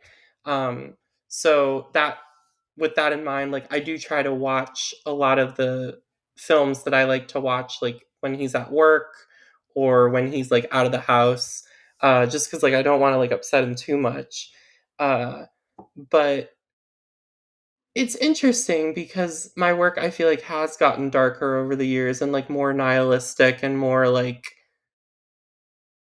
just bleaker. It's gotten so much more bleak, and it's so fascinating because my like private life has gotten so much more like brighter and so much more like lovelier and more wonderful as we've like navigated our relationship and live together now in Boston and just enjoy each other's company and have like really quiet days together and spend our mornings or evenings just like reading our separate books, or watching, you know, movies that we both agree on, or watching TV shows that we both like. It's just interesting to me now that I really think about it, now that I've said it out loud, that my work has gotten so much more overtly explicit and overtly like unpleasant, despite the fact that like my life at home is so like banal, but banal is not the right word. Like it's just like pleasant. You know, it's just like a pleasant sort of life. Um and I love that. Yeah, I find that sometimes there's a contrast between my fiction and my private life. I mean, not always, but quite often. So when I was going through, the worst period of my life with the divorce and the custody battle and being separated from my daughter for a number of years, I then wrote Daddy's Boy, the dark comedy, which is the most fun and I would say the lightest thing I've ever done. So Yeah. it yeah, and then it's equally gone the other way when things are really pleasant. I just write the most fucked up, messed up fiction. And I feel like it gives us like the freedom to be as dark and as grotesque as we want to be, like that level, like having like a solid home base and having like your shit together really empowers you to write like messy, complicated, problematic, weird stuff. Uh, I feel like if I didn't have my life together, I mean, I feel like it's not completely together, but you know, that's neither here nor there. Um, I feel like if I didn't have such a solid home base with like Ali and like my parents, I feel like if I didn't have all that, it would be really difficult for me to write the material that I do write. I'm sure I would still do it because I'm very driven and I'm very motivated to create. Um, but it's nicer when like the circumstances surrounding you are just like so much more pleasant than what you're writing about. right, and I mentioned this off air, and so this will definitely be the first time it's been mentioned in a podcast because this is the first podcast I've recorded since my son was born. So, I mean, he was literally born 9 days ago. So some people are probably thinking, what the fuck are you doing recording a podcast? But look, this is how it goes. Sleep deprivation, overwork or not. Here I am. But I was, of course, reading We Are Always Tender with Our Dead, just as he had been born. Um, and there was such a juxtaposition, and almost I felt like a wrongness, or I'm doing something forbidden here, because as people who are familiar with your work will not be shocked to hear there are themes of child abuse. There are very messed up things happening to toddlers and such, and it was it was such a wild contrast. It's like I'm looking after a newborn and I'm reading this.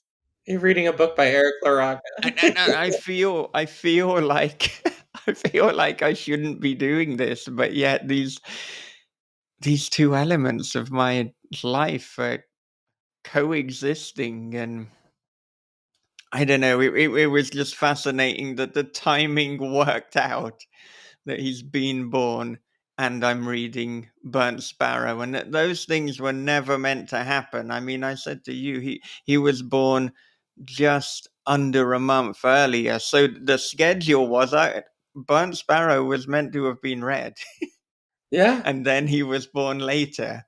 And Wow. life life is Life has other unexpected and plans. Yeah. delivers gifts like reading Burnt Sparrow while tending to a newborn. That's like the perfect way to experience the book, probably. Yeah. Yeah. And actually, I said before that you never read the same book twice. It depends on the seasons in your life and where you're at. And to be experiencing moments of it, because I started it before he was born, and then finished it during, but to be exposed to such raw material in this sleep deprived, almost hallucinatory state, Yeah, sometimes reading with the soundtrack of an actual newborn crying was such a unique I bet. and jarring experience. And of course there's no real question attached to that, because what the fuck am I gonna say? When you were writing this, did you expect people to be looking after a newborn? How did you pack that into the writing process? No, I'm it glad it didn't. worked out that way. Yeah, but just what a treat. And so that the way it will work with your next one, Wretch, is I suppose that I'll have what a kind of 4 or 5 month old one for that. So we'll see how reading Wretch with a 4 month old, your facial expression is saying, "Oh boy, Yeah, there's some yeah, stuff in there that's about that age group. So here I we don't I go." don't know. I don't know how that's gonna go. But I mean, we've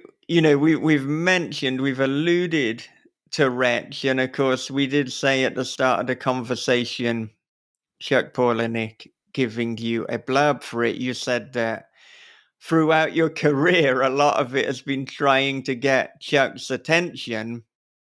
Well, that begs the question: how did this get into Chuck's hands? How did you finally get his attention? My Chuck and I have the same editor at Simon and Schuster, so that's how. He works with Tim, who is my editor at Saga, and I told Tim, like, man, I am just like the biggest fan of Chuck Palahniuk. Like, I would love to get a book to him, like, especially Wretch, because I feel like I was really thinking about him a lot during like the writing process of the book. I was thinking a lot about him. I was thinking a lot about Clive Barker, and I was really thinking a lot about like Dennis Cooper while writing Wretch.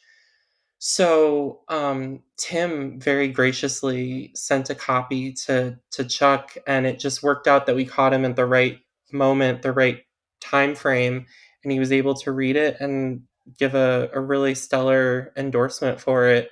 Um, but like I said earlier, I'm just like so grateful and um, so appreciative for Chuck. I mean, he's kind of known for being this like very generous, warm person, and I've never met him, but I imagine he's all those things and also like so much more. And at this point, you've had interactions with and blurbs from a number of people who, you greatly admire and you were reading even before you were really writing, and, were influences from such a formative age and a formative period in your creative career. Well, that begs the question at this point, who is it that you'd most like to get a blurb from or get their attention? Who's next on the Eric LaRocca hit list? I mean, I feel like you already know it's Clive Barker. There you Yeah. go. No, Clive Barker is number one for me. I love him so much. And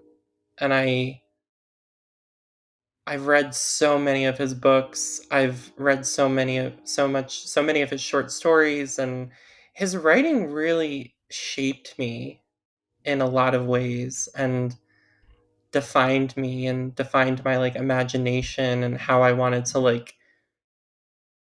communicate my own darkness with the world. And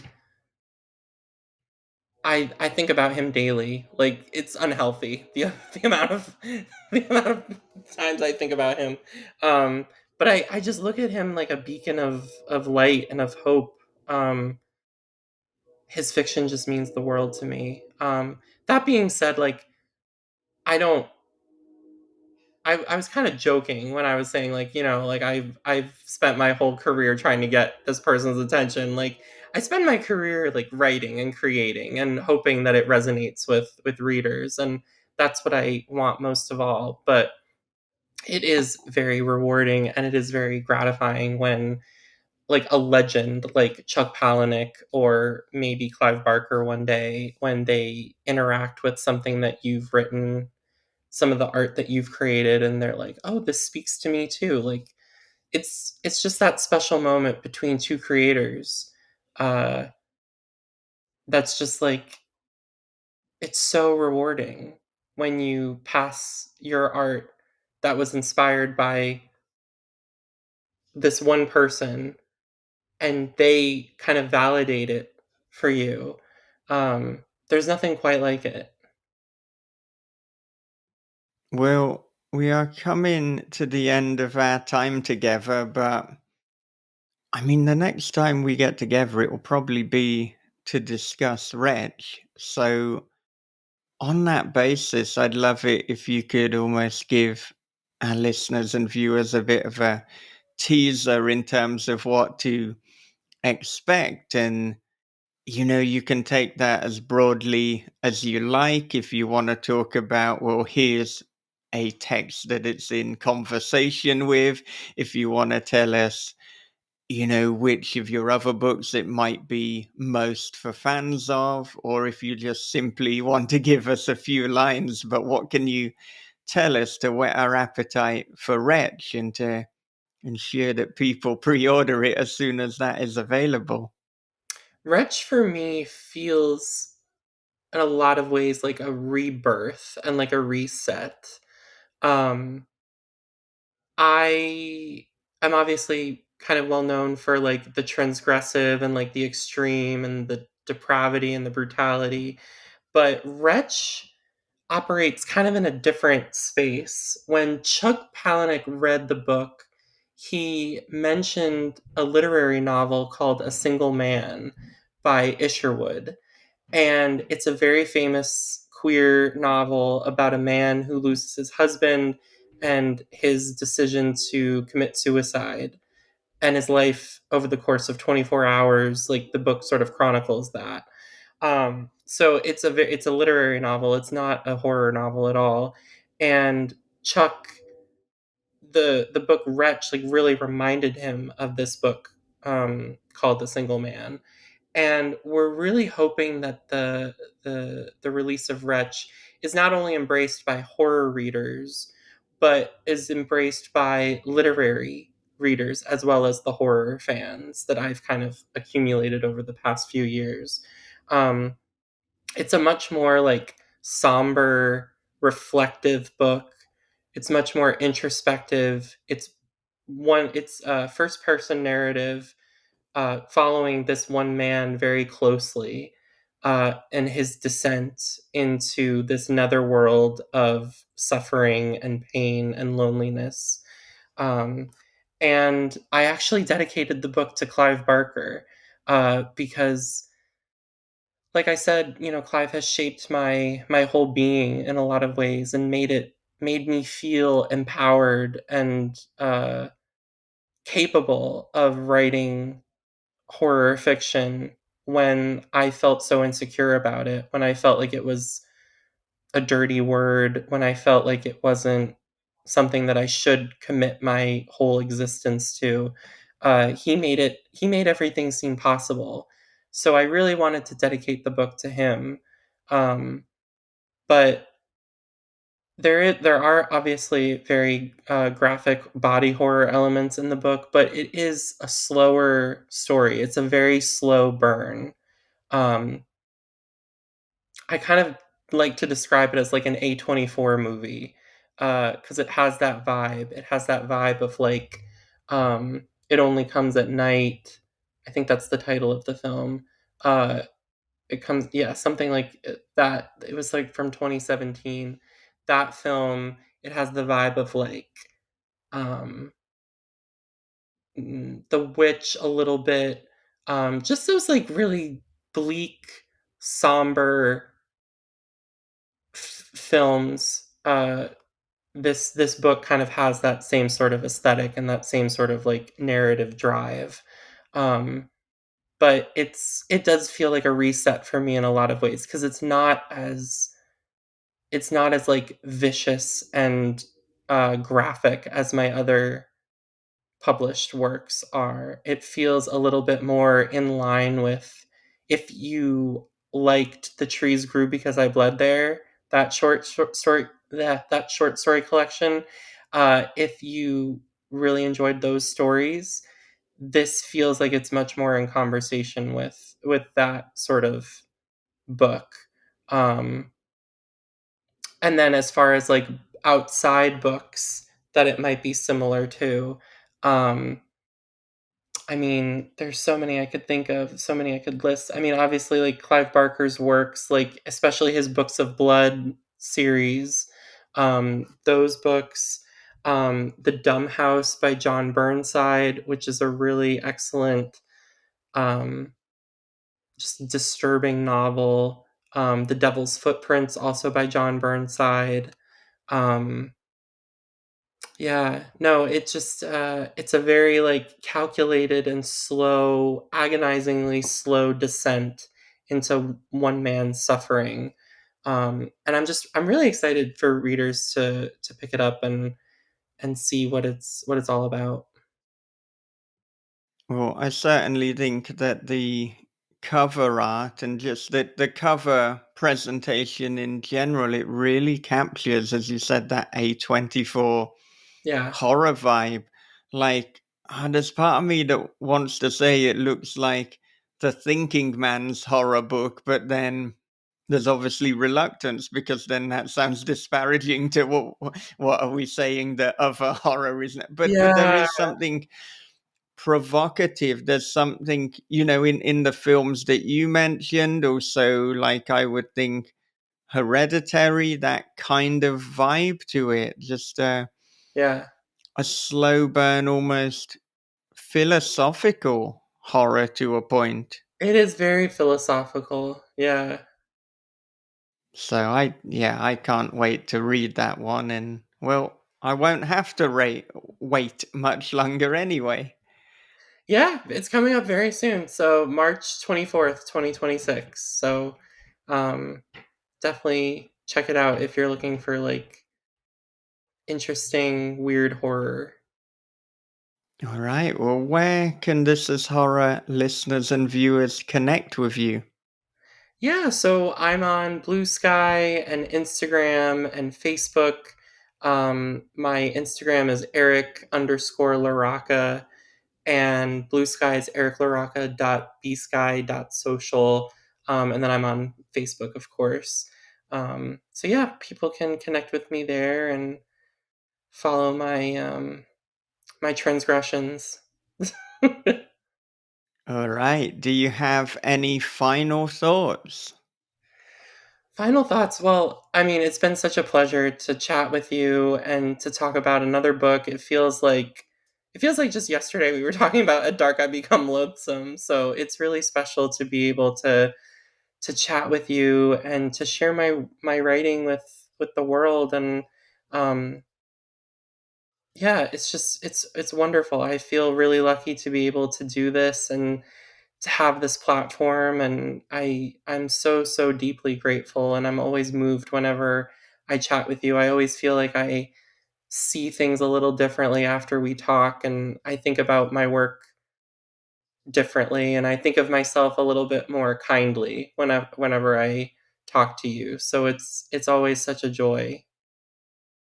Well, that is a tremendous compliment. So I thank you so much for that. And yeah, I always look forward to these conversations. I look forward to your books. I know, whatever happens, I know that your book is going to be thought provoking. I know it's going to move me in some way. I know it's going to challenge me. It's probably going to mess me up at some point during the journey, but that's kind of part of the fun and the pleasure. And that's these feelings of being scared or being uncomfortable for me, and I think for the vast majority, that's why we got into horror in the first place. So you are doing so many things right, and it's been such a joy to experience your rise from, independent publishing and now to Simon and Schuster, and just seeing people embrace this messed up vision of yours. I love it. And I thank you. So thank you for doing what you do. And thank you for chatting with me. Thank you so much.